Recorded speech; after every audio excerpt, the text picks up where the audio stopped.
Hello there. It's interesting how quickly things change. There was a time when Pixar was put on a pedestal where everything they did was amazing. But now there's a strange kind of backlash going on for whatever reason. Even when they make a film that's well received, it's damned. It's especially odd when you compare the reception to other major animation studios. When DreamWorks or Blue Sky make a good film, the reaction is usually, "Hey, good, nice job, thumbs up." When Pixar does a good film, people act like they've been betrayed, as if it's a Shakespearean tragedy or something. All because it's not a life-changing masterpiece. One such victim of these enlarged expectations is Brave, which I found to be a very beautifully made film and another strong work from the studio. Brave was conceived by Brenda Chapman, a longtime story artist at Disney and DreamWorks, who based the story on her relationship with her daughter. While they both respected each other, they would get into frequent arguments, and she wanted to convey that in the film. Having grown up watching and even worked on animated films that did not really explore the mother-daughter relationship, Chapman wanted to make a film centered on that, and I think she did a really good job of conveying that. I think it works because while both Merida and her mother Eleanor have their differences, you do understand both of their sides and where they're coming from. They're both portrayed as right in their ideals, but their headstrong personalities keep them from seeing eye to eye, and most of Brave explores them mending the bond, literally. While Eleanor is big on tradition, Merida is more about being a free spirit and just wants to shoot her bow and arrow. Both are so focused on what they themselves want to do, they don't stop and think about looking at the other's point of view. Throughout the course of the film, they start to understand why the other acts the way they do, and it's quite effective there. One criticism leveled against Merida is she only seems to think about herself. Well, she is a teenager. Let's face it, most teenagers think about themselves, and they tend to be rather rebellious and tend to think that parents are out to get them because they don't want to do something they think is harmful. Whether it be smoking, or getting a tattoo, or wanting to see a movie rated above their age. However, Eleanor is blind to her daughter's ambitions too. She seems to be so focused on this tradition of arranged marriage, she doesn't stop to realize maybe she is not ready to get together with somebody she doesn't know, and that her skill sets can be very helpful.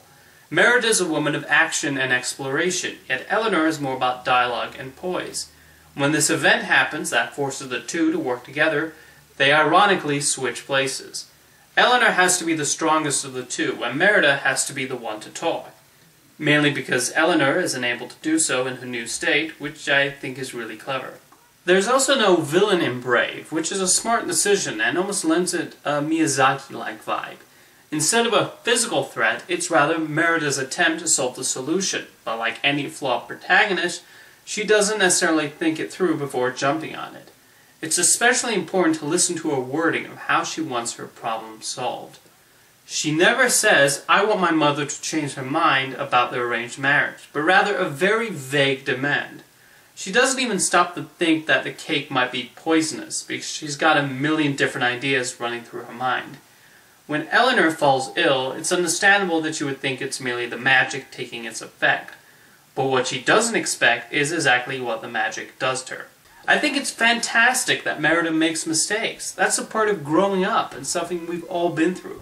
We take one approach to doing things, and when it blows up in our faces, we then learn a better way of handling the situation for future events. To compare to another animated heroine, part of the reason I find Pocahontas to be a boring character is because she doesn't seem to make mistakes and is basically the same character at the end that she was in the beginning.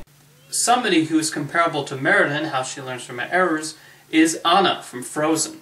I love that a lot of the conflict that arises is her fault, and the same sort of story progression happens in Brave. Not that Eleanor is entirely blameless, she should have realized that Merida was not ready to get married, and by the end she learns she will do so when she is ready, and with somebody she legitimately falls in love with. By the end of the film, she does not end up with any of the suitors, which was really refreshing, and frankly to do so would undermine the whole point of the film. Both Eleanor and Merida are very well-developed characters, and that helps aid the motion, and it's obvious in the scenes between the two of them what a personal film Brave was for Brenda Chapman. Now, it's difficult to talk about Brave without mentioning the controversy that arose during production. About a year and a half before the release date, Chapman was replaced by Mark Andrews in the director's position. This is actually not an irregular practice for animated features, as a similar sort of thing happened on the likes of How to Train Your Dragon, Ratatouille, Beauty and the Beast, The Lion King, and The Emperor's New Groove, among other animated films. In the case of Brave, it seems like Andrews was appointed to add more levity. Brenda Chapman's version of the film was darker, with a tone closer to that of a Brothers Grimm fairy tale. Looking at her filmography, it's not hard to see that she is more commonly associated with dark epics. She was one of the lead story artists on Beauty and the Beast, the head of story on The Lion King, and directed The Prince of Egypt, all of which are dark epics, the latter being the most serious of them all.